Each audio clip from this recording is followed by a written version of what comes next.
যে বেঁচে থেকেও মৃত, জীবন মৃত, সে কখনোই পরম আনন্দঘন সচ্চিদানন্দ ঘন ভগবানকে, কেশবকে, মাধবকে, গোবিন্দকে পাবে না। জীবন মৃত মানে জীবন আছে অথচ মৃত, নিঃশ্বাস প্রশ্বাস আছে কিন্তু মৃত। কারা তারা? যারা নিঃশ্বাস নিলেও, প্রাণ নিলেও জীবন মৃত মানে বেঁচে থেকেও মৃত, যারা কখনো কেশবকে, গোবিন্দকে লাভ করতে পারবে না। বললেন বিদ্যা ধনাগার কুল অভিমানীন, যাদের বিদ্যার অহংকার আছে, ধনের গর্ব আছে এবং কুলের অভিমান আছে, এই ধন, কুল, বিদ্যার গর্ব, অভিমান যাদের আছে, এরা কখনোই ভগবানকে লাভ করতে পারবে না। দেখুন, কাম, ক্রোধ, লোভ এগুলি কিছুটা হলেও ত্যাগ করা যায়, কিন্তু গর্ব বা অহংকার, অনেকেই কাম, ক্রোধ, লোভ সীমিত করেন, নিয়ন্ত্রণও করেন, কিন্তু গর্ব বা অভিমান এটি নিয়ন্ত্রণ করা খুব সহজ। যেমন ব্রজের গোপীগণ, তারা কুলধর্ম, বেদধর্ম, দেহধর্ম, কাম, ক্রোধের অনেক ঊর্ধ্বে, তারা সর্বস্ব ত্যাগ করে রাস রজনীতে মহারাসে গেল কিনা? কিন্তু মহারাসে সব ত্যাগ করে গেলেও তাদের সৌভাগ্যের অভিমান এলো, গোবিন্দের সঙ্গে তার কণ্ঠলগ্না হয়ে তার হাতে হাত দিয়ে আমরা নৃত্য করার ভাগ্য পেয়েছি। এই যে সৌভাগ্যের গর্ব যে এলো, রাসমঞ্চ থেকে কৃষ্ণ কি হলেন? অন্তর্ধান হলেন। কেউ কেউ সৌভাগ্য পায়, পূর্বজন্মের কর্মফলে সুকৃতিতে সৌভাগ্য পায়, কিন্তু সৌভাগ্য পেয়েও যদি কেউ গর্ববোধ করে, ভগবান বললেন তার সেই সৌভাগ্য গর্বেও আমি তার থেকে দূরে সরে যাই। এই জন্য গর্ব, অহংকার, যাদের ধনের গর্ব, বিদ্যার গর্ব, কুলের গর্ব আছে, গোবিন্দ বললেন, আর এই দেহকে যারা আমি বুদ্ধি করে, এই দেহ আমি, আত্মার অনুসন্ধান করে না, যারা, এখানে শব্দটা দিয়েছে দেহাদির আত্মজ বুদ্ধয়, দেহকেই যারা আমি মনে করে, দেহের সুখকে সুখ মনে করে, দেহের দুঃখকে দুঃখ বোধ করে, দেহেতে যাদের আত্মবুদ্ধি মানে আমি এই দেহ, এই আত্মবুদ্ধ যারা, নিত্যবুদ্ধি যারা, এবং তারা যে পূজা পার্বণ ধর্মকর্ম করে না তা না, যাদের বিদ্যার গর্ব আছে, ধনের গর্ব আছে, কুলের গর্ব আছে, তারাও পূজা অর্চনা করে, তারাও উপাসনা করে। কিন্তু উপাসনাটা করে কেন জানেন? নিজের কামনা, বাসনা, ভোগ বাড়াবার নিমিত্তে, আরো যেন ধনী হই, আরো যেন সম্মানের অধিকারী হই, আরো যাতে পদ প্রতিষ্ঠা পেতে পারি।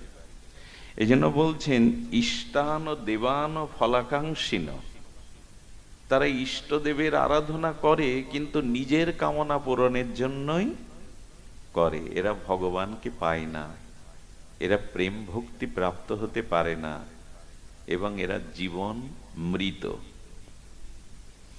এই জন্য আমরা সর্বদা তো এই প্রার্থনা শিখেছি, আমাদের মধ্যে এই প্রার্থনার মন্ত্র ধ্বনি হয়, ধনং দেহি, যশং দেহি, এই তো পুত্রং দেহি।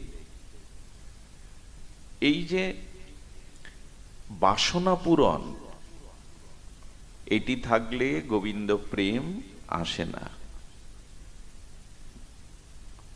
যদি নিজের ভোগবাসনা থাকে তো তাতে প্রেম ভক্তি অন্তরায় হয়ে যায়। ভগবান এগুলি সামনে দিয়ে দেখেন, শিশু অবুঝ, সে মায়ের কোল ছাড়া থাকতে চায় না বলে, কিন্তু মায়ের তো সংসারের কাজ আছে, শিশুকে ভোলাবার জন্য মা শিশুর সামনে অনেক খেলনা মিষ্টান্ন দিয়ে দেখে, এগুলি পেয়ে সে আমাকে ভুলে থাকে কিনা। মায়ের তো সংসারের অন্য কর্ম আছে।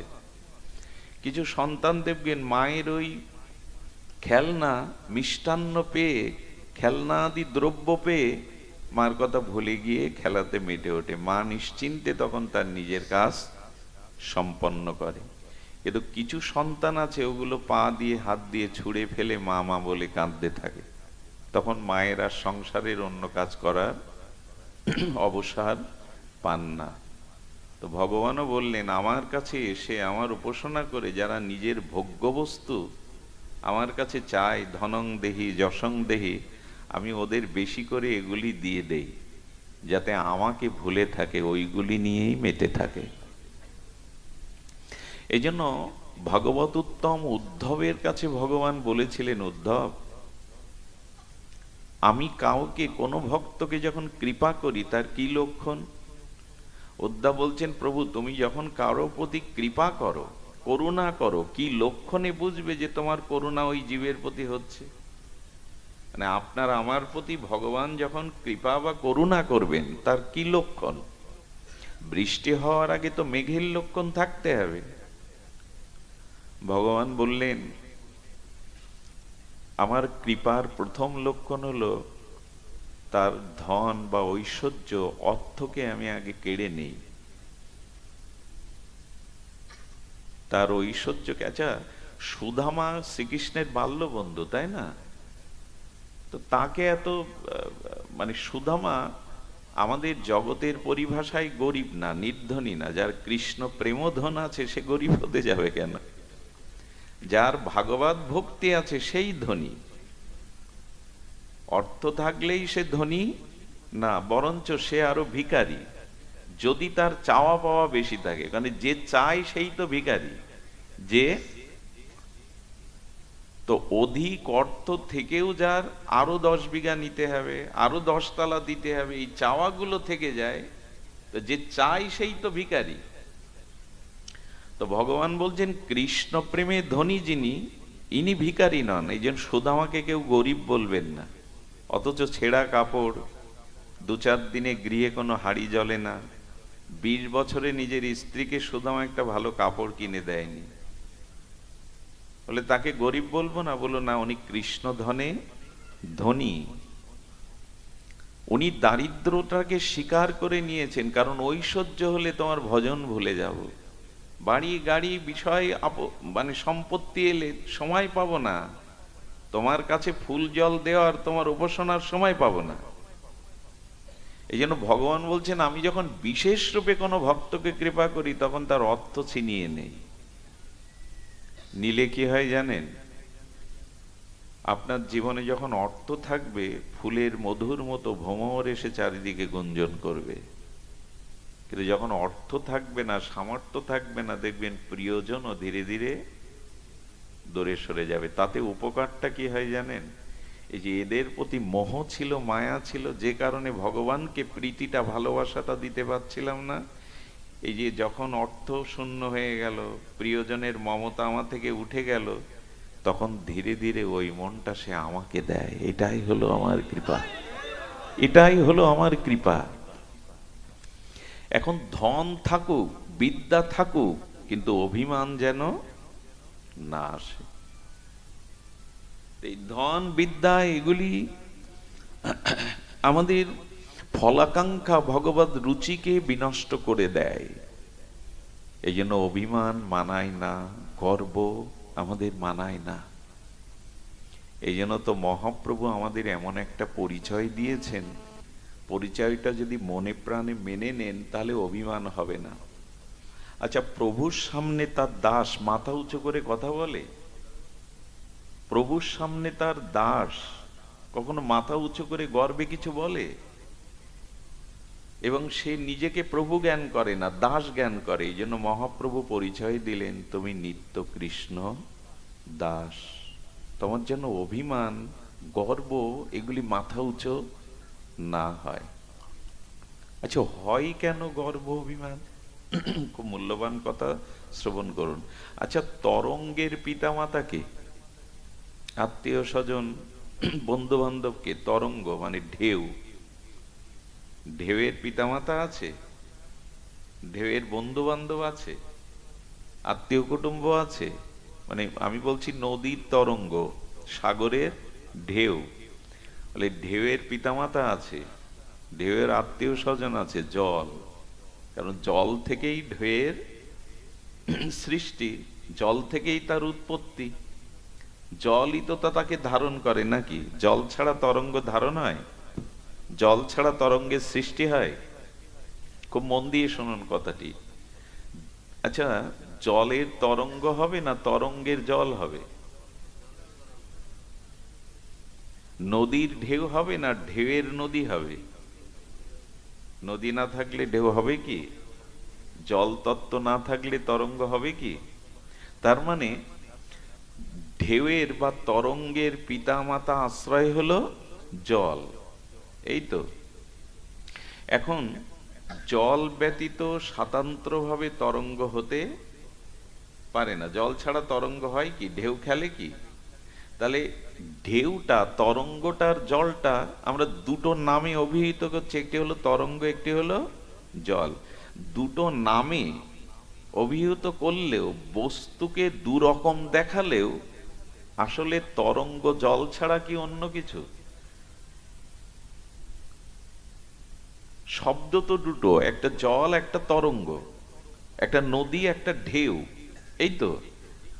তো শব্দ দুটো প্রয়োগ করছি। তরঙ্গ এবং জল দুই রকম দেখতে। তরঙ্গ ভালো লাগে, নিস্তরঙ্গ সমুদ্র ভালো লাগে না, তরঙ্গায়িত উত্তাল তরঙ্গ সমুদ্রকে ভালো লাগে। দেখছি দু রকম, কিন্তু তরঙ্গের আলাদা কোনো অস্তিত্ব নেই জল ব্যতীত। জলই একটি বিকার হয়ে তরঙ্গায়িত হয়, ঢেউ হয়। এখন যদি ঢেউ কেউ মানেন, জলকে ভুলে গিয়ে ঢেউয়ের অস্তিত্ব থাকবে? তেমনি খুব ভালো করে কথাটি স্মরণ যেন করি, ভগবান ছাড়া আমাদেরও কোনো অস্তিত্ব নেই, আমাদের সবকিছু ভগবান। জল ছাড়া যেমন তরঙ্গ নেই, তরঙ্গ ওঠে না, ভগবান ছাড়া আমাদের কোনো কিছু অস্তিত্বই টিকতে পারে না। আমাদের পিতা মাতা ধাতা বিধাতা কর্তা সবকিছুই ভগবান। বলে তোমার অভিমানটা কোথায়? তরঙ্গ কি অভিমান করতে পারে জল ছাড়া? তরঙ্গের অভিমান মানায় জল ছাড়া? তা আমাদের কিসের অভিমান? ভগবান সমস্ত কিছুর মূল, গতির ভর্তা, প্রভু সাক্ষী, নিবাস সারানাং শ্রুরিদ, প্রভাব প্রলয়ং স্থানাং নিধানানাম বীজমাব্যয়াম। ভাগবতে বলেছে সঞ্চিদানন্দ রূপায় বিশ্বোৎপত্তাদি হেতবে তাপত্রায় বিনাশায় শ্রীকৃষ্ণং বয়ং নমঃ। ভগবান সচ্চিদানন্দ রূপ কি করছেন? বিশ্ব উৎপত্তাদি হেতবে, এই অনন্ত বিশ্বের সৃষ্টি স্থিতি প্রলয়ের উৎপত্তির কারণ হলেন ভগবান। যা কিছু বিশ্ব চরাচর, অনন্ত বিশ্ব ব্রহ্মাণ্ডের নিশ্চয় সবকিছুর গতি, প্রকৃতি, ধাতা বিধাতা, সাক্ষী, আশ্রয় সুহৃদ ভগবান। এখানে তরঙ্গের অভিমান কোথায় জল ছাড়া? আমরাও ভুল করে বসি আমি, আমার। জল ছাড়া তরঙ্গের স্বতন্ত্র পরিচয় নেই, তেমন ভগবান ব্যতীত আমাদের কোনো অভিমান অহংকার থাকতে পারে না, কিন্তু করে বসে আমি, আমার। দেখুন বাহ্যিক, এই জন্য শাস্ত্রে বলছেন, আচ্ছা মাটির ঘট, মাটির প্রদীপ, মাটির সরা, এক একটা নাম আছে না? মাটির প্রদীপ, মাটির সরা, মাটির ধুনুচি, সবকিছু আসলে আলাদা আলাদা নাম হলে ওর অস্তিত্ব কি দিয়ে তৈরি করা? ওতে তো মাটি, মাটির একটা অবস্থানকে আমি সরা বলছি, হ্যাঁ, আমি প্রদীপ বলছি, মূলত তাতে কি? মাটি। দেখুন এই সৃষ্টি বিভিন্ন রূপ দেখছি আমরা, অনন্ত কোটি জীব, অনন্ত কোটি প্রকৃতি সব দেখছি, কিন্তু মূলে হলো ওই যে মাটির মৃত্তিকার ঘট, মৃত্তিকার সরা, মৃত্তিকার প্রদীপ, মূলত ওতে মাটি। আলাদা রূপ দেখছি, আলাদা আলাদা ক্রিয়া দেখছি, কিন্তু মূলত সৃষ্টি হলো মাটি।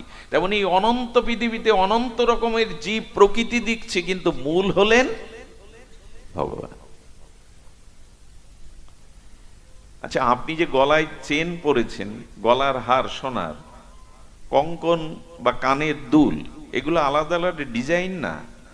হাতের একরকম, গলার একরকম, কর্ণের দুল এক এক ডিজাইনের, এক একটা নাম। মূলত ওতে কি? সোনা বলছি না তো, নেকলেস বলছি, কঙ্কন বলছি, দুল বলছি, মূলত সোনা ছাড়া কি অন্য কিছু বোঝা যায়? মা, ঘুম যেন না আসে, ভালো করে শোনো। এইটা না জানলে অভিমান যাবে না, আমার আমার যাবে না, আমিত্ব যাবে না। আর আমার আমার আমিত্ব না গেলেও কৃপা কখনো ভগবানের প্রতি সমর্পণ হবে না, যতদিন আমি আমার আছে, যতদিন স্বাতন্ত্র গর্ব অভিমান আছে। আসলে সোনার দুল, সোনার বালা, সোনার কঙ্কন, যাই নাম দেই, যেমন করে দেখায়, ওগুলো যদি আবার গিয়ে স্বর্ণকারের কাছে গিয়ে গলান না অ্যাসিডে, রূপ নেবে কি? সোনা থেকেই ওগুলো নির্মিত হয়েছিল, হস্তশিল্প দিয়ে, আপনার রুচি দিয়ে, অভিরুচি দিয়ে, আবার একটু গলালেই সোনা। এ বিশ্ব ব্রহ্মাণ্ড একদিন ভগবানের থেকে উৎপত্তি হয়েছে। আবার সব ওই যে নেকলেস গুলো, কঙ্কন গুলো গলালে যেমন আবার সোনার দলা হয়ে যায়, তেমনি পৃথিবী আবার একদিন যার থেকে সৃষ্টি হয়েছিল উৎপত্তি, সেখানেই আবার নিষ্পত্তি হবে। মাঝখানে আমাদের এত অভিমান কেন? এত আমি আমি কেন? আমার কেন? এই বোধ কেন? এটা আমাদের বেদান্ত দর্শনের, গীতা দর্শনের মূল কথা। তুমি কর্তা নও, তুমি কোনো কিছুর কর্তৃত্ব তোমার হাতে নাই। এভাবে ভাবলে না, শুধু মন্দিরে আপনি ঈশ্বরকে দেখবেন না, তখন দেখবেন সবখানেই তো তার অস্তিত্ব।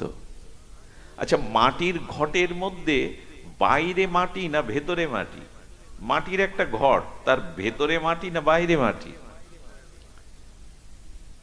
মাটি দিয়ে সৃষ্টি বস্তুর তো ভেতরে বাইরে মাটিই থাকবে। তেমন ঈশ্বরের সৃষ্ট জগতে শুধু মন্দিরে বিগ্রহের মধ্যে না, ঈশ্বর সবখানেই আছেন, সবকিছুর মধ্যে আছেন। এটা ভাবলে আপনি কাউকে ছোট করতে পারবেন না, ঘৃণা করতে পারবেন না, কোনো অস্তিত্বকে ঈশ্বর ভুলতে পারবে? সবখানেই তো তিনি। একটা প্রমাণ দেই, পৃথিবীতে এমন একটা স্থান দেখান না যেখানে পাপ কর্ম করলে, অশাস্ত্রীয় কর্ম করলে ঈশ্বর বুঝতে পারবেন না, কারণ ওইখানে ঈশ্বর নেই। পাবেন এমন কোন জায়গা? সে 10 হাত মাটির তলে হোক, মহাশূন্যে হোক, গর্তের মধ্যে গিয়ে হোক, এমন একটা জায়গা আমাকে দেখিয়ে দিন যেখানে অপকর্ম করলে, অশাস্ত্রীয় কর্ম করলে ঈশ্বর সাক্ষী স্বরূপ থাকবে না। আছে এমন জায়গা? তার মানে তো তার অস্তিত্ব সবখানে। যারা শুধু মন্দিরে বিগ্রহের মধ্যে ভগবান দেখে, আর কোথাও দেখে না, এদের দৃষ্টি অনেক সংকীর্ণ। যারা সর্বভূতে সর্বং খলিদং ব্রহ্ম, যারা সর্বভূতের মধ্যে তাকেই দেখে, এদের দৃষ্টি প্রশস্ত, এরাই ভগবানের প্রিয় ভক্ত। এরা অনুভব করতে পেরেছে মাটির ঘটের অস্তিত্ব শুধু মাটি। সোনার অলংকারের মধ্যে আলাদা ভিন্ন ভিন্ন নাম হলেও, আকার ভিন্ন হলেও, ওতে আদতেই সোনা। ঠিক তদুপরি জলের তরঙ্গের মধ্যে শুধু জল আছে, ঢেউয়ের মধ্যে শুধু জল আছে, ঢেউ বলে আলাদা অস্তিত্ব থাকতে পারে না জল ছাড়া। এভাবে যদি ভাবেন, অহংকারটা কোথায় আসবার সুযোগ পাবে কি? আমি আমার আসবার সুযোগ পাবে কি? আচ্ছা, কথাগুলো তো শুনতে ভালো লাগে, আমার বলতেও ভালো লাগছে, মেনে নিয়েছি জীবনে। মানলে কি আর এই যন্ত্রণা পেতাম? এই বারবার আসা যাওয়া চক্রে ঘুরতাম? মুক্ত হতে গেলে, এই যে জন্ম মৃত্যু কর্মফল থেকে মুক্ত হতে গেলে, এগুলো শুধু শুনে আমাদের সমস্যা কি জানেন? আচ্ছা, এই মালাটা আমি হাতে নিয়েছি, এই পুরো লাইট গুলো, আলোগুলো বন্ধ করে দিয়েছি, দিয়ে বলছি আমার হাতে কি আছে আপনারা বলুন। আপনি খুব নিকটে বসেছেন তো, আমার হাতে কি আছে তখন বলতে পারবেন? গাঢ় অন্ধকারে। তার মানে আমার হাতে মালা আছে, আপনিও আমার কাছে আছেন, অথচ আমার হাতে কি আছে অন্ধকারে আপনি বলতে পারবেন না, আলো না জ্বললে বলতে পারবেন না আমার হাতে। তেমনি এই যে কথাগুলো বলছি, ঈশ্বর সবখানে আছে, ঈশ্বর ছাড়া কোনো অস্তিত্ব নেই, এটা শুধু মুখে বললে বা শুনলে হবে না। মুখে তো বলছে আমার হাতে কি আছে, আপনার সব আলো বন্ধ, আর আগে থেকে মালাটা আমি আপনাদের দেখাইনি। এখন পুরো আলো বন্ধ করে বলছে আমার হাতে কি আছে বলুন, আপনি সামনে আছেন, বলতে পারবেন? কেন পারবেন না? কারণ কি? কারণ অন্ধকার তো। তেমন ঈশ্বর সবখানে আছেন, ঈশ্বর আমার মধ্যে আছেন। দাদা বসুন। সবখানে আছেন, আমার মধ্যে আছেন, ঈশ্বরের অস্তিত্ব ছাড়া কোনো অস্তিত্ব নেই, এসব শুনছি, বলছি, ভালোও লাগছে শুনতে, অথচ উপলব্ধি করতে অনুভূতি আসছে না, কারণ আলো জ্বলেনি। কথাটা দুইবার বলতে ইচ্ছা করছে যাতে কথাটা আমাদের হৃদয়ে যায়। ঈশ্বর আছেন, আমার হৃদয়ে আছেন, সবখানে আছেন, সবার মধ্যে আছেন, তার অস্তিত্ব ছাড়া কিছু অস্তিত্ববান হতে পারে না। আচ্ছা, এসব কথা শুনছি কতদিন ধরে, কিন্তু আলো জ্বলেনি, যে কারণে কথার উপলব্ধি আসেনি। বোঝা যাচ্ছে মা? শোনাতে বলাতে কিছু হবে না, উপলব্ধিতে হবে। আলো জ্বালতে হবে, তবে আমার হাতে কি আছে আপনি দেখতে পাবেন, বলতে পারবেন। ওই আলোটা শ্রীগুরুর কৃপায় ভজন সাধনের দ্বারা আপনার অনুভূতি যেদিন আসবে, সেদিন এটা অনুভব করতে পারবেন। অনুভূতিটা কেমন জানেন? চোর তার ছেলেকে গুরু আশ্রমে পাঠিয়েছে বিদ্যা শিক্ষার জন্য। শ্রীগুরু গুরুকুলে পাঠিয়েছে। চোরের ছেলে চোর হোক, চোর এটা চায় না। চোর চায় ছেলেটা ভালো হোক, মানুষ হোক, ভদ্র হোক। ছেলে বাড়ি এসেছে, আবার গুরুকুলে ফিরে যাবে, গুরুদেবের জন্য কি নিয়ে যাবে, তো নারিকেল চুরি করতে উঠেছে গাছে। ছেলেকে বলছে কেউ এলে সতর্ক করিস। তো গাছে উঠে যখন নারকেল হাত দিতে যাবে, ছেলেটা তলা থেকে বলছে বাবা দেখছে দেখছে দেখছে। যেই দেখছে বলেছে, নেমে বলছে কোথায়, কে দেখছে? বলে গুরু মহারাজ বলেন আমরা যা কিছু করি তা ভগবান দেখেন, ভগবানই তো দেখছে। জড়িয়ে ধরলেন পুত্রকে। আমি জানি যে ভগবান সব কানে আছে, কিন্তু উপলব্ধি হয়েছে ছেলেটা। আমরা শুনছি, বলছি, কিন্তু উপলব্ধিতে আসছে না। অন্ধকার, অন্ধকারে আমার হাতে আপনি কি করে পাশে থাকলেও বুঝতে পারবেন। এই জন্য বলে প্রভু আমার জ্ঞানের আলো জেলে দাও, হে গুরুদেব, হে ভাগবত, আমার ভিতরে যাতে অনুভূতিটা আসে, বুঝতে পারি আমি, আমাকে শুদ্ধ জ্ঞানের আলো দাও। এই চেতনা, এই জ্ঞান, এই এই উপলব্ধি, উপলব্ধি শব্দটা আমাদের বুঝতে হবে, উপলব্ধিতে আনতে হবে। উপলব্ধি না আনলে বোঝানো যাবে না। দেখুন, সন্তানের জন্য প্রতীক্ষা থাকতে থাকতে মা রাত জাগে, বাড়ি আসছে না কেন, কোনো ক্ষতি হলো কি? ঘুম আসছে না। এখন বহু রাত্রে বন্ধু বান্ধবের আড্ডা দিয়ে সন্তান ফেরার পরে যদি মা কেঁদে বসে, কোথায় ছিলি, কত দুশ্চিন্তা হচ্ছিল। ছেলে যদি বলে মা আমার ফিরবার প্রতীক্ষায় তোমার ভেতরে কেমন অনুভূতি হচ্ছিল আমাকে একটু বলো, তো বিশ্ববিদ্যালয়ে পড়ি, শিক্ষিত জ্ঞানী, মা বোঝাতে পারবে তো তোর ফেরার অপেক্ষার জন্য আমার ভেতরে কেমন হচ্ছিল? বোঝানো যাবে? হ্যাঁ। ছেলেটা যখন বারবার দাবি করছে মা তুমি বলো আমি বুঝবো, মা বলছে বুঝবি না। বলে মা কোনো কালেই বুঝবো না। বলে বুঝবি যেদিন তুই আমার ভূমিকায় দাঁড়াবি, তুই কারো সন্তানের পিতা হবি, সন্তান ঘরে ফিরতে অপেক্ষা করলে তখন আমার অনুভূতিটা তোর হৃদয়ে বাজবে। ভাষা দিয়ে বোঝানো, তেমনি ভজন সাধন উপলব্ধি এ শুধু বলে কয়ে বোঝানো যায় না। এটা শ্রীগুরু কৃপায়, ভাগবতের কৃপায় যেদিন অনুভূতি হবে, সেই অনুভূতিতে বুঝতে পারবেন আপনি। এখানে আসতে হয় কেন, সঙ্গ করতে হয় কেন, হরিকথা উপলব্ধি যাতে হয়, জ্ঞানের আলোটা যাতে, দিব্য জ্ঞান যাতে হৃদয়ে প্রকাশ হয়। এজন্য আমাদের উপলব্ধিতে আসতে হবে। উপলব্ধি, শুনুন, সুন্দর কথা বললে সবার ভালো লাগে, কিছু অপরাধ নেবেন না।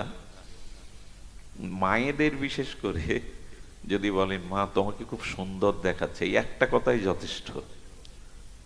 মায়েদের যদি খুশি করতে চান, মায়েদের একটু প্রসন্ন করতে চান, মা তোমাকে খুব লক্ষ্মীর মতো দেখাচ্ছে, ব্যাস। শুনতে ভালো লাগে, সুন্দর হওয়াটা উপলব্ধির বিষয়। কোনো 70 বছরের বুড়োকে যদি বলেন আপনার বয়স ঠিক মনে হয় না, ওটাকে 50-এর মতোই লাগছে, তার ভালো লাগবে, ভেতরে ভালো লাগবে, বাইরে স্বীকার না করলেও ভেতরে ভালো লাগে। প্রশংসা কথা, মিষ্টি কথা, এসব তত্ত্ব কথা ভালো লাগে। ভালো লাগাটা যথেষ্ট না, উপলব্ধি আসতে হবে। উপলব্ধিটা অল্প কথায় হয়ে যায়। মনে আছে তো সেই লালাবাবু জগৎ ছেটের কীর্তন টীর্তন তো আপনারা শোনেন। একটা শব্দ কানে গিয়েছিল, বেলা গেল বাসনায় আগুন দেবে না। উনি মানে বাবা বাসনা পোড়ায়, ছাইটাই কি তৈরি করে। ছোট বালিকাটি, কন্যাটি বলছে বাবা বেলা তো গেল বাসনায় আগুন দেবে না। কথাটা লেগে গেল, আমারও তো আয়ু সূর্য ডুবে গেল, আমারও তো আয়ু গেল, আমি এখনো বাসনার ঘরে তো আগুন দিলাম না। এক কথায় হয়ে গেল। উপলব্ধিটা হলো ওই রকম, একটা কথায় আপনার জীবনে মর্মার্থ এনে দিতে পারে। এই জন্য নিবেদন করব, হরি কথা শুধু কথা নয়, যেন উপলব্ধিতে আসে। যারা দেরি করে এসেছেন তারা হয়তো কথার সূত্রটা শুনতে পাননি, তবু বলবো, মৃত্তিকার ঘটের মধ্যেই শুধু মাটি, সোনার নানাবিধ অলঙ্কারের মধ্যেই যেমন সোনা, তরঙ্গ অর্থাৎ জলের ঢেউয়ের মধ্যে যেমন শুধু জল, তরঙ্গ বলে আলাদা কিছু নাই, দেখালেও ওটা জল, তেমনি বিশ্বের সকল কিছুর অস্তিত্বের মূলে ভগবান। আমি বা আমার বলে এখানে কোনো কিছুর অস্তিত্ব, এটাই উপলব্ধিতে যেন আসে। মা তোমাকে লক্ষ্মীর মতো দেখাচ্ছে, ভালো লাগলে হবে না। বাবা আপনার বয়স তো 70 না 50-এর মতো দেখাচ্ছে, আপনি সহজে বিদ্ধ হবেন না। কথাগুলো ভালো লাগা এক জিনিস, উপলব্ধি আর এক জিনিস, যেন উপলব্ধিতে আসে আমার অস্তিত্ব। উপলব্ধি মানে কি জানেন, জগতের সম্বন্ধটা তো অনেক, আমাদের ব্যবহারিক জগতে, সাংসারিক জগতে আমাদের সম্বন্ধ অনেক, সম্বন্ধ আমাদের কম নয়, কিন্তু মূল সম্বন্ধটাই তো হারিয়ে বসেছি। এই ভাগবতের সাথে আপনাদের এত সম্বন্ধ কেন? কালকের বলা একটু প্রবচনের কথা তুলে ধরি, কি অত অংশ ভালো লাগছে, কথাটি উপলব্ধিতে আসছে, তার কিছুটা আপনাদের ভেট বা উপহারের জন্য দেই। আচ্ছা, ভালো করে কথাটি ধ্যান দিয়ে শুনবেন। আমাদের ঔষধের সাথে রোগীর কি সম্পর্ক? ঔষধের সাথে রোগীর কি সম্পর্ক?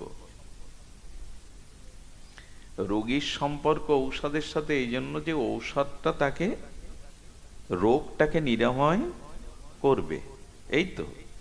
এখন যদি বলি হরি কথার সাথে আপনাদের কি সম্পর্ক? এই যে ভাগবত কথা, হরি কথা, এর সাথে কি সম্পর্ক? বলো, রোগের সাথে যেমন ঔষধের সম্পর্ক, হরি কথার সাথে আপনাদের সম্পর্ক হলে এতে ভবরোগ সারে, এতে কামক্রোধ রোগ সেরে যায়। ঔষধ ছাড়া রোগ, সম্পর্ক করতে হবে তো।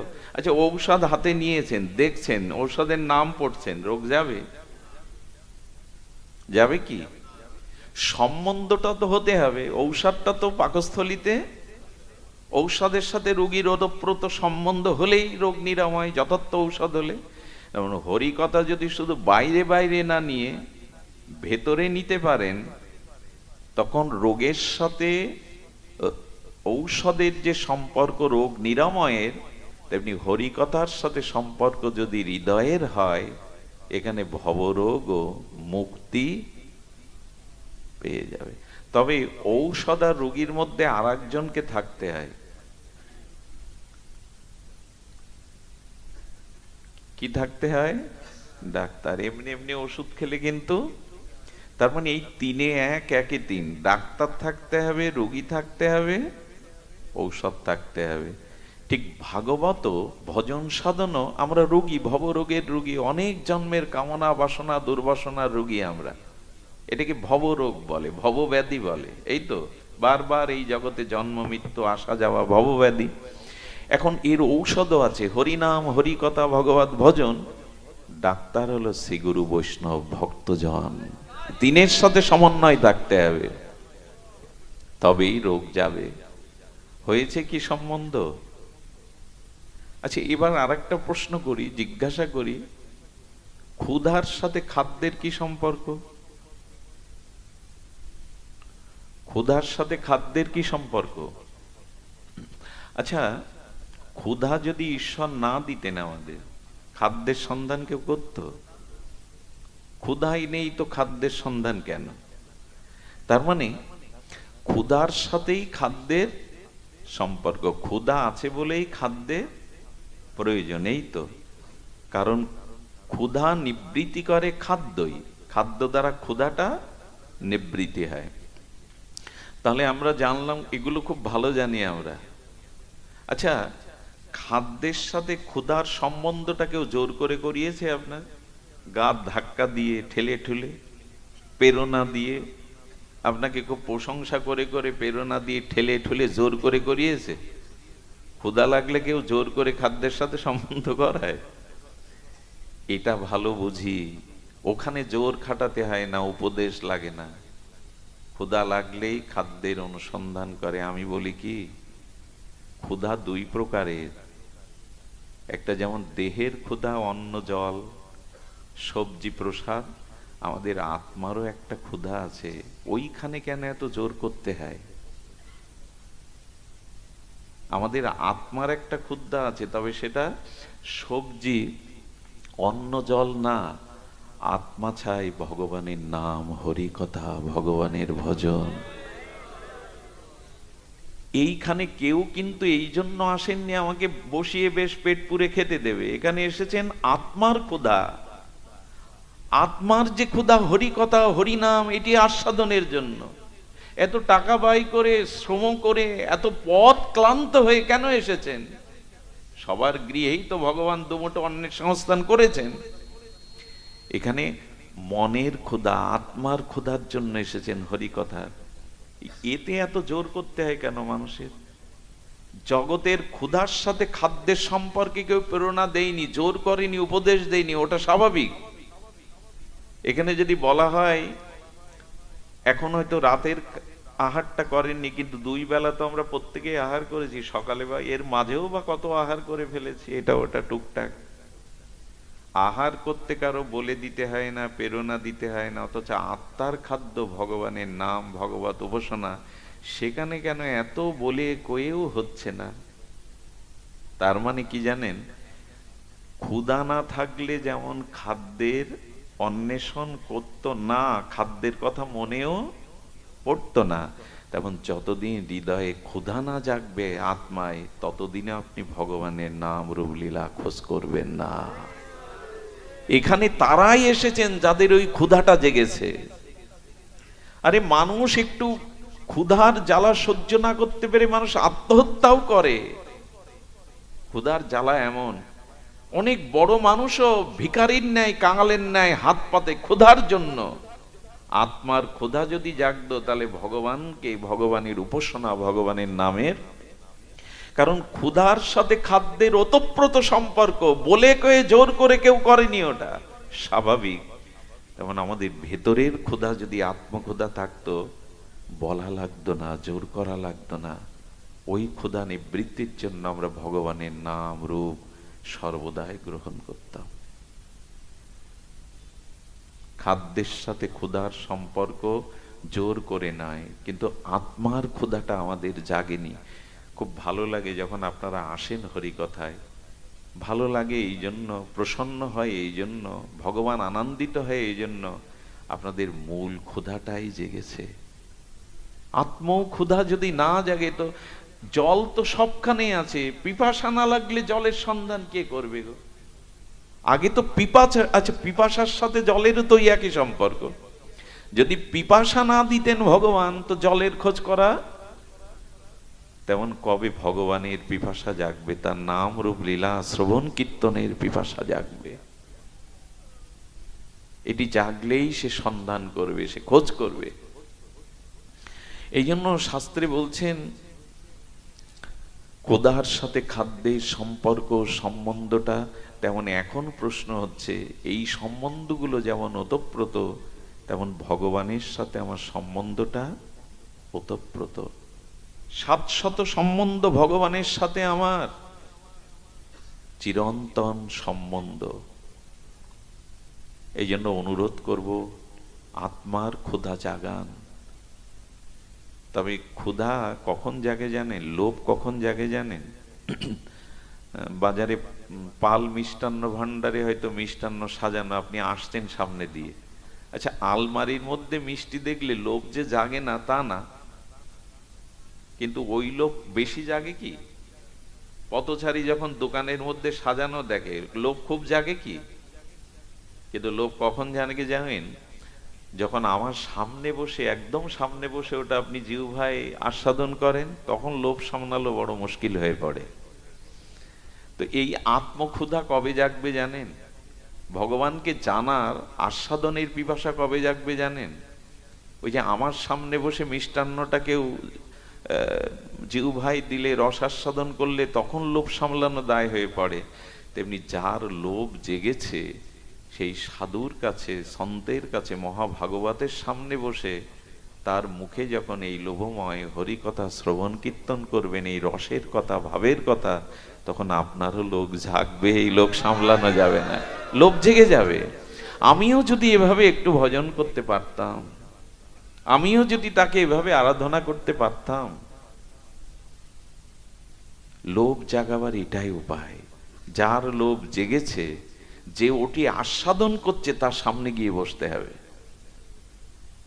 শিশু কিছু খেতে চায় না, কিন্তু আপনি ওর সামনে কিছু খাবেন, ও হাত বাড়িয়ে দেবে, দেবে কিনা? আপনি যখন খাবেন, ওর গালে দিতে গেলেও খাবে না, কিন্তু আপনি যখন খাবেন তখন ও হাত বাড়িয়ে দেবে। এই জন্য সাধুগুরু বৈষ্ণবের সঙ্গে কেন যেতে হয়, হরি কথায় কেন যেতে হয়? যার লোভ জেগেছে তার সামনে বসলে ওই লোভটা আমার ভিতরেও জেগে যাবে।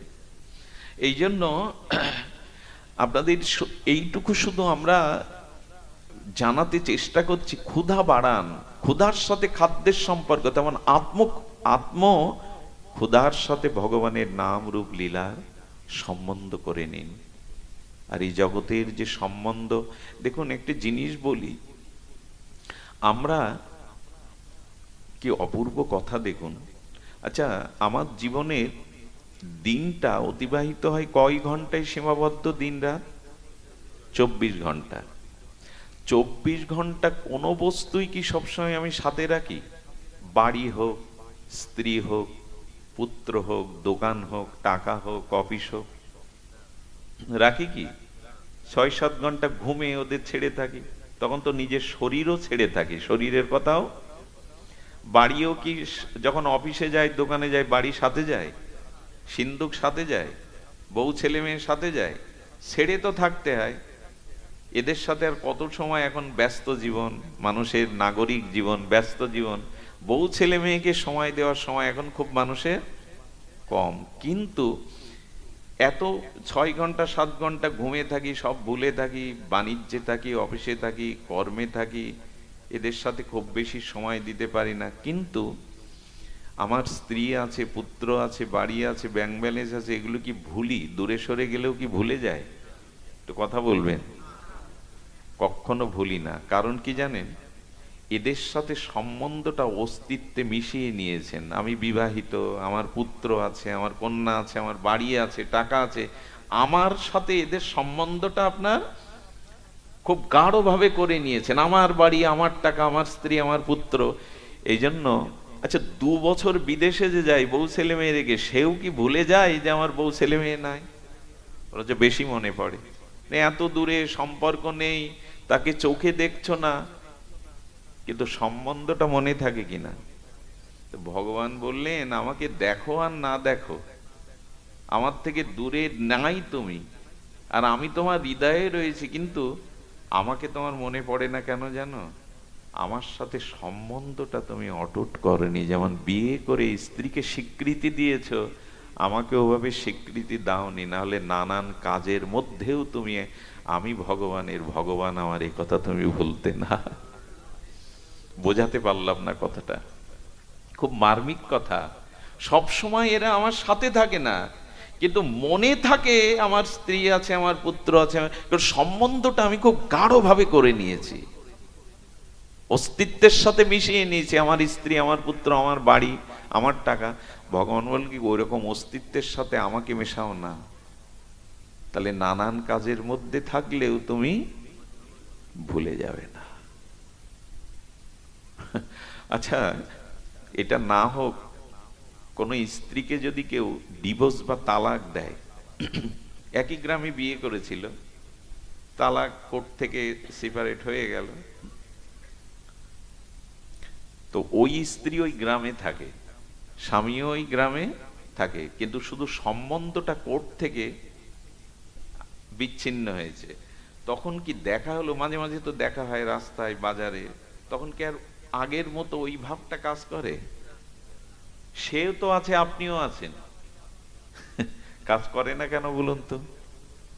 সম্বন্ধটা ছিন্ন করেছেন। গোবিন্দ বললেন কি, সংসার থাকে থাকুক, এদের সাথে ওঠা বসা করো করো, কিন্তু এদের সাথে সম্বন্ধটা চিরন্তন না মনে করে আমার সাথে করো। যদি মনে করো এরা কেউ আমার নয়, আমিও এদের কেউ নই, কিছুদিনের দায়িত্ব আমার উপরে ওদের, তাহলে ওরা সামনে থাকলেও, দেখা হলেও, যেহেতু মনে করো ভগবান ছাড়া এই জগতে আমার কেউ আপন নয়, এরা দায়িত্ব আমার উপরে, আমি এদের কাছে ঋণী, তখনই সামনাসামনি দেখা হলে তালাকপ্রাপ্ত স্ত্রীকে দেখলেই, ছাড়াছাড়ি স্ত্রীকে দেখলেও কিন্তু আগের অনুভূতি আসে না, কারণ সম্বন্ধটা আপনি মন থেকে সেট করেছেন। ভগবান বললেন থাকো এদের মধ্যে, কিন্তু এদেরকেই না হলে আমার হবে না, এরাই আমার জীবনের সব, এটা মনে না করে থাকো, তাহলে দেখবে দেখলেও আসক্তি।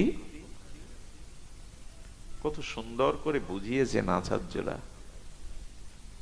কিন্তু আমরা বুঝলাম কি? ওই যে বললাম, আলো নিভিয়ে দিয়ে এখন হাতে আমি কিছু ধরলে দেখতে পাবেন না, আলো জ্বলেনি, অনুভূতি জ্বলেনি।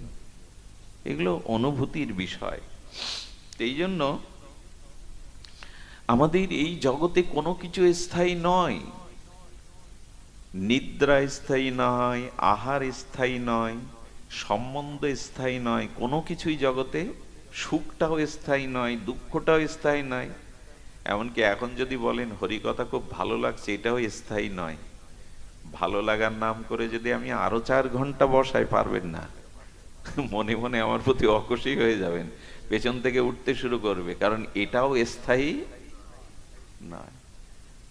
স্থায়ী একমাত্র ভক্তি আর ভগবান, স্থায়ী একমাত্র ভক্তি আর ভগবান। জগতে কারো সুখ স্থায়ী হয়েছে কখনো? আপনি যত কিছুই হন, বার্ধক্য এড়াতে পারবেন এরকম হবে কি? হবে না। এই জন্য কোনো কিছু স্থায়ী নয়, স্থায়ী একমাত্র ভগবান এবং তার ভক্তি। এখন আসুন, আমরা ভগবানের সাথে আমাদেরই আজকে অনেক দার্শনিক কথা হয়ে গেল, এগুলো প্রয়োজন আমাদের এই জন্য যে সম্বন্ধটা মনে করুন, জগতের স্থায়িত্ব নয়, এই জগৎ কোনো কিছুই স্থায়ী নয়, কোনো কিছু স্থায়ী নয়। রূপ, যৌবন, অর্থ, ক্ষমতা, পদ, প্রতিষ্ঠা, এই বিশ্ব সংসার অস্থায়ী, স্থায়ী নয়। এই জন্য এখানে কোনো কিছু আঁকড়ে ধরলে, স্থায়ীভাবে আপনি আঁকড়ে ধরে থাকতে কেন? তবে ছেড়েই যদি দিতে হয়, স্থায়ী যদি না হয়। এই জন্য দুঃখকেও যেমন খুব গুরুত্ব দিও না, সুখটাকেও গুরুত্ব দিও না। থাকবে না তো অস্থায়ী, সুখ কি থাকে নাকি সব সময়?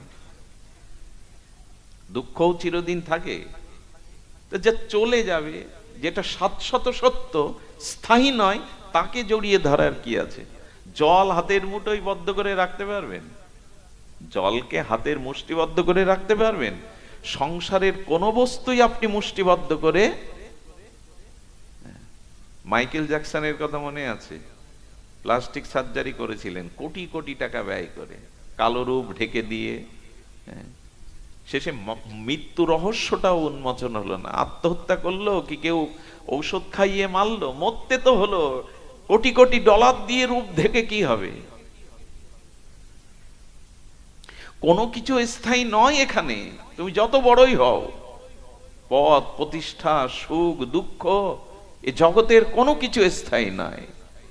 মুষ্টি করে জল ধরে রাখবে কি করে তুমি? এই জন্য যাকে ধরলে আর ছাড়াছাড়ি হয় না, যা স্থায়ী তাকে ধরো। সেই কথাটাই বলবার জন্য তো এই তো। তার মধ্যে এখন কোন জিনিসটা জড়িয়ে ধরলে, কোন জিনিসটা গ্রহণ করলে আমাদের উপলব্ধি হবে, সেটি সংক্ষিপ্ত বলি। অথ কৃষ্ণ নামাদিনা ভবেৎ প্রাকৃত ইন্দ্রিয়ায় সেবাদমুখ হি জিহ্বাদ স্বয়মেব স্ফুরদ্যৎ। শ্লোকটি গোস্বামী পাদের, খুব মার্মিক। অথ কৃষ্ণ নামাদি ন ভবেৎ প্রাকৃত ইন্দ্রিয়ায় সেবাদমুখ হি জিহ্বাদ স্বয়মেব স্ফুরদ্যৎ। দেখুন, ভগবানের নাম, ভগবান কৃপা করে আমার মধ্যে প্রকাশ নিজে হন। আমি নাম নেব এ ক্ষমতা আমার নাই। নাম স্বয়ং ভগবান। তো আপনি প্রাকৃত ইন্দ্রিয়ে, যেমন আগেই বলেছি, সরিষা মাড়াই করলে তেল পাবেন, তিল মাড়াই করলে তেল পাবেন, বালি মাড়াই করলে তেল পাওয়া, ঘোল দই মন্থন করলে মাখন পাবেন, কিন্তু জল মন্থন করলে মাখন পাওয়া যাবে না। যাবে কি? যতই মন্থন করেন। তেমন বলছেন আমাদের এই দেহটা প্রাকৃত। এখানে ভগবানের নাম অপ্রাকৃত বস্তু প্রাকৃত বস্তুতে প্রকাশ হয় না। প্রাকৃত বস্তুতে অপ্রাকৃত বস্তু প্রকাশ হয় না। অর্থাৎ আমাদের এই জিহ্বা, আমাদের এই শরীর কর্মফলের এখানে অপরাধ পাওয়া, যেখানে ভগবানের নাম উচ্চারণ হয় না। বলে হচ্ছে যে, বলে এটা নাম প্রভুর কৃপা, এটা ভগবানের বিশেষ অনুগ্রহ।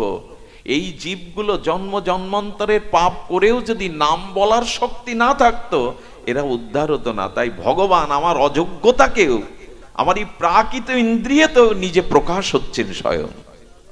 অনেকটা সূর্যের মতো। রাতে কোনো বিপদ হয়েছে, রোগীকে হাসপাতালে নিতে হবে, কিন্তু ভোর না হলে নিতে পারবেন না। মানুষ কি প্রার্থনা করে? তাড়াতাড়ি। কিন্তু আপনার প্রার্থনা চোখের জলে সূর্য 1 ঘন্টা আগে উঠবে তো? উঠবে কি? সূর্য স্বপ্রকাশ, ওর নিজ সময়তেই বল প্রয়োগ করে কামান দাগিয়ে সূর্য আধা ঘন্টা আগে তুলতে। তেমন ভগবানের নাম নিজে প্রকাশ হয়, আমি প্রকাশ করতে পারার ক্ষমতা নাই। জল দিয়ে প্রদীপ জ্বলে না। প্রাকৃত বস্তুতে অপ্রাকৃত বস্তু প্রকাশ হয় না। কিন্তু নাম হচ্ছে যে, বলে নাম প্রভু আমাদের প্রতি বিশেষ কৃপা করে আমার জিহ্বায় উচ্চারণ হচ্ছেন। এটা নামের মহিমা, আমার মহিমা নয়, হতে পারে না। অথ কৃষ্ণ নামাদি ন ভবেৎ প্রাকৃত ইন্দ্রিয়ায়। বাবা, এই জন্য রত্নাকর রাম বলতে পারছে না, মরা। এটা ওই সত্যবাদ ত্রেতার কথা। কলিযুগে যদি ওই রকম ব্যবস্থা থাকতো, নাম না কৃপা করতো মহাপ্রভু, আমাদের জিহ্বায় এত, আমার জিহ্বা নাম নিতে পারতো না। কিন্তু ভগবান এবার বিশেষ করুণা করে নিজে প্রকাশ হচ্ছেন, সূর্যের মতো স্বয়ং প্রকাশ। সত্যি সত্যি আমি যে অপরাধ করেছি তাতে নাম প্রকাশ হওয়ার, প্রাকৃত বস্তুতে অপ্রাকৃত বস্তু প্রকাশ। এই চর্ম চোখ দিয়ে ভগবানের বিশ্বরূপ অর্জুনও দেখতে পায়নি, তাকে দিব্য দৃষ্টি দিয়েছেন, কৃপা করে দেখতে পেয়েছেন। প্রাকৃত বস্তুতে অপ্রাকৃত বস্তু প্রকাশ। জলের মধ্যে জীবাণু আছে কিনা অণুবীক্ষণ যন্ত্র ছাড়া দেখা যাবে খালি চোখে? তেমনি এই প্রাকৃত বস্তুতে অপ্রাকৃত বস্তু প্রকাশ হবে না। কিন্তু গোস্বামীপাদ বলছেন ভগবান অতি বিশেষ করুণা করে আমাদের মধ্যে নাম রূপে প্রকাশ হচ্ছে। দেখুন, আমরা অনেক জ্ঞানী হতে পারি, কিন্তু ভক্তি বিমুখ হলে জ্ঞান কাজে আসবে। আপনি যতই সুকর্ম করেন, দান ধ্যান যজ্ঞ করেন, যদি ভক্তি বিমুখ হয়ে করেন, আপনি যতই জ্ঞানী হন, যদি ভক্তি বিমুখ জ্ঞানী হন, ভক্তিমুখ নিরক্ষক কর্মযোগ জ্ঞান, কোন সাধনায় ভক্তি দিতে পারবে না, কোন সাধনায় কৃপা বা প্রেম ভক্তি দিতে পারবে না। সেটা জ্ঞান বলি, তপস্যা বলি, যাগযজ্ঞ বলি, যদি ভক্তি বিমুখ হয়ে যান। ভক্তির মুখে তাকিয়ে আছে কর্ম, জ্ঞান, যোগ, তপস্যা। কার দিকে তাকিয়ে আছে? ভক্তির দিকে। ভক্তি হলো মা, মা ছাড়া গর্ভধারণ অন্য কেউ করতে পারে না। ভক্তিকে, ভক্তি ধারণ কে করে? ভক্তি ধারণ করে জ্ঞানরূপ সন্তানকে, বৈরাগ্যরূপ সন্তানকে, কর্মরূপ সন্তানকে। এই জন্য কোটি জন্ম সৎকর্ম করেও আপনি পার পাবেন না। আপনি পৃথিবীর উচ্চকোটি জ্ঞানী হলেও পার পাবেন না যদি ভক্তি বিমুখ হন। বন্ধানারী মা হতে পারে, আকাশে ফুল ফোটে, ঠিক তেমনি ভক্তি বিমুখ জনের জ্ঞান কর্মের দ্বারা কখনো কল্যাণ হতে, মুক্ত হতে পারে না। এই জন্য ভক্তি মুখাপেক্ষী হয়ে থাকতে হবে আমাদের, তা না হলে কিন্তু কর্মযোগ, জ্ঞান। তো সেই ভক্তি আনয়নের জন্যই বিশেষ কলিযুগে যেটা সাধু মহাত্মারা, প্রচারকরা বারবার বলেন, সেটা হলো ভগবানের নাম ধর্মকে আশ্রয় করা। ভগবানের নাম, নাম ধর্মকে আশ্রয় করা, হরি নাম সংকীর্তন, ভগবানের নাম আশ্রয় হলো। কারণ নাম ব্যতীত এই যুগে প্রেম ভক্তি পাওয়া, সব সাধনার মূলে হলো হরিনাম। আপনি জ্ঞানী হন, কর্মী হন, নাম ব্যতীত এই যুগে, ওই তো বলেছেন, নাম রূপে কলিকালে কৃষ্ণ অবতার, আর কোন ধর্ম কইলে না হইবে পার। সহজ কথায়, নাম রূপে কলিকালে কৃষ্ণ অবতার, আর কোন ধর্ম কইলে না হইবে পার। হতে পারবে না তুমি নাম আশ্রয় না করলে, কোনো কিছুতেই পার হতে পারবে না। এই জন্য দেখুন, যাগ যজ্ঞ কর্ম করলে কি হয়? পুণ্য কর্ম হয়। খুব ধ্যান দিয়ে শুনছেন তো? যদি বলেন ছেড়ে দেব, তাড়াতাড়ি ছেড়ে দেব, তবে একটু শুনুন। সেটি হলো কর্ম, যোগ, জ্ঞান, এর দ্বারা কি হয়? পুণ্য হয়। আচ্ছা, পূর্ণ ফলে জীব কোথায় যায়? স্বর্গে যায়। পুণ্য ফুরিয়ে গেলে ক্ষীণ পুণ্য মত্তলোকং বিশ্বন্তি। পুণ্য ফুরিয়ে এলে আবার কোথায় আসতে হয়? জগতে আসতে। যদি পাপ করি, যাগ যজ্ঞ পুণ্য কর্ম না করি, তাহলে পাপ করে কোথায় যেতে হয়? নরক। ভোগের পর আবার কোথায় আসতে হয়? একই স্টেশনে তো আসছে, পুণ্যকারীও আসছে। ফল হলো কি?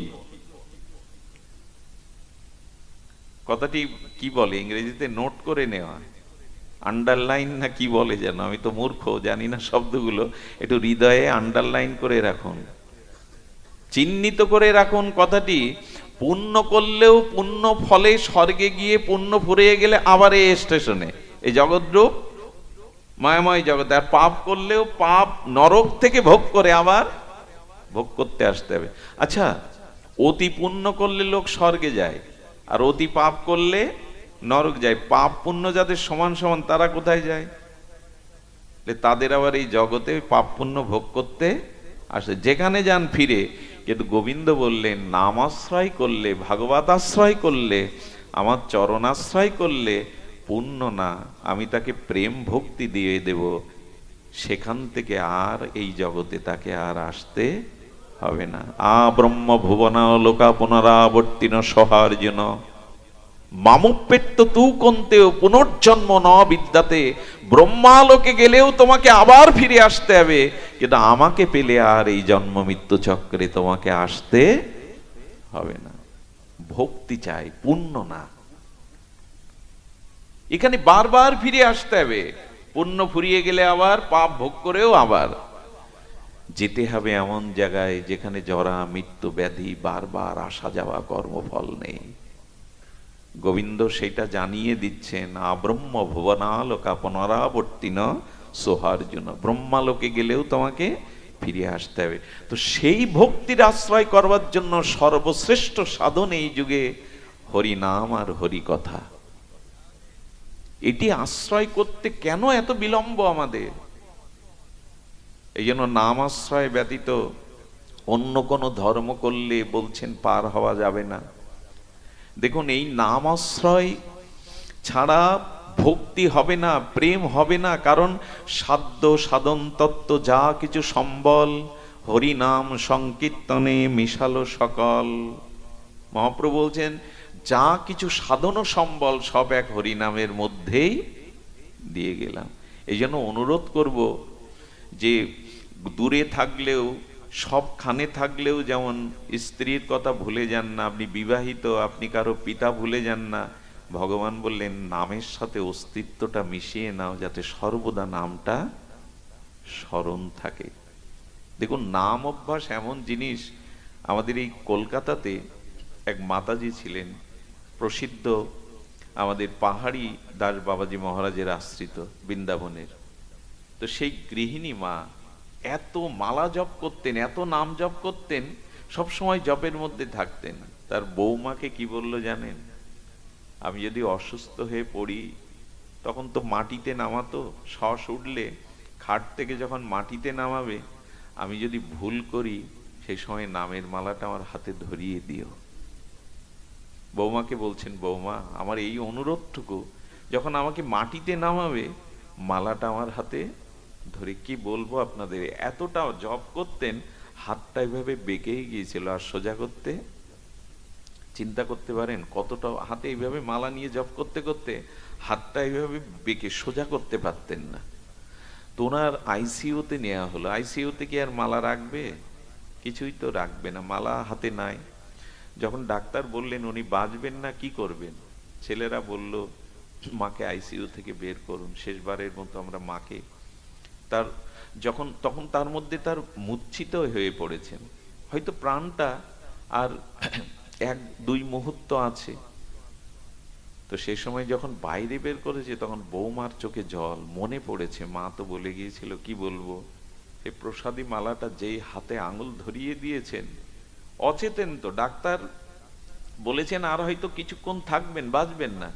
হঠাৎ করে দেখা গেল আঙুলটা নড়ে উঠল, একটা মালা জপ করেই ওখানেই প্রাণ ত্যাগ করলেন। এটা কেন হয় জানেন?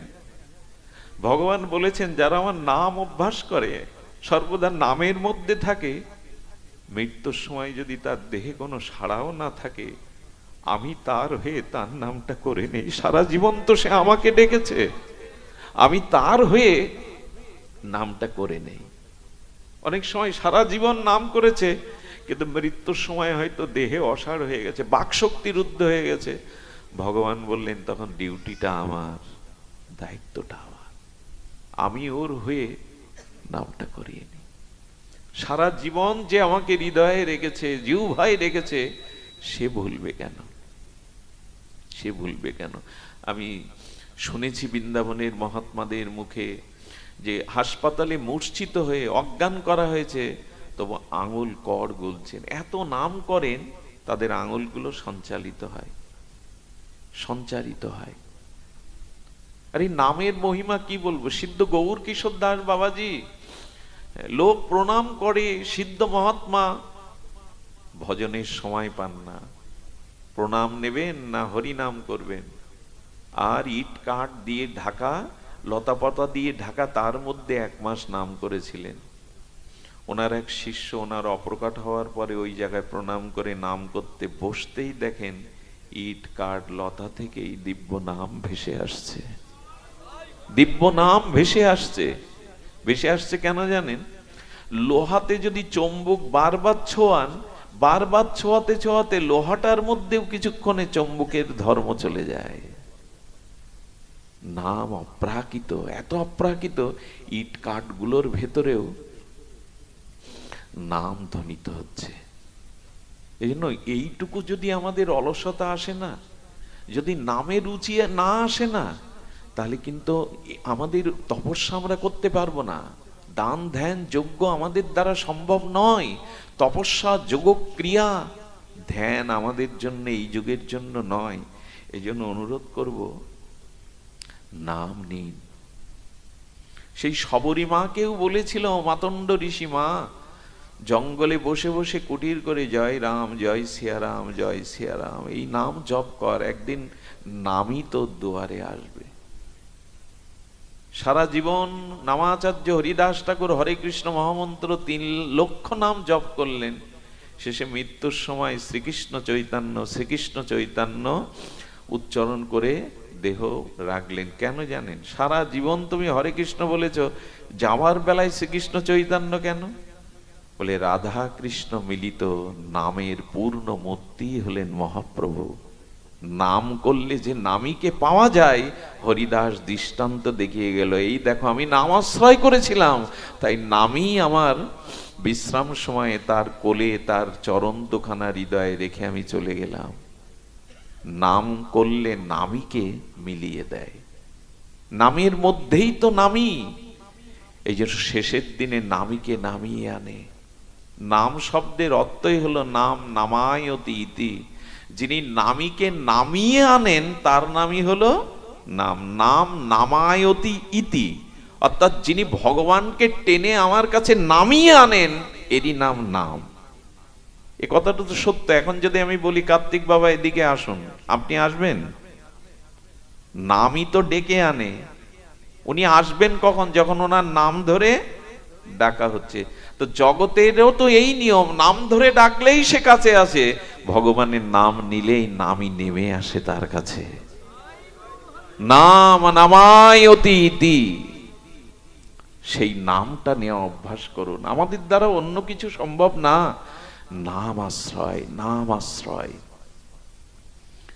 এই জন্য আমাদের মাঝে আরো একটা মজার জিনিস দেখুন, নাম যদি নিত্য নিরন্তর অভ্যাসে রাখতে পারেন, নিত্য নিরন্তর মহাপ্রভুর এই যে উপদেশ খাইতে শুইতে উঠিতে বসিতে নাম যথাতথা নিতে পারেন। নামের একটা ধর্ম কি জানেন? আমি নাম ছাড়তে চাইলেই তখন নাম আমাকে আর ছাড়বে না। দেখুন, কারো ভোরে ওঠা যদি অভ্যাস থাকে, রাত ব্রাহ্ম মুহূর্তে, রাত 4 ঘটিকায়, ভোর 4 ঘটিকায়, তো একদিন যদি রাত 3টে পর্যন্ত কোনো কারণে রাত জাগেন, ওই সময় 4টেই আপনার ঘুম ভাঙবে।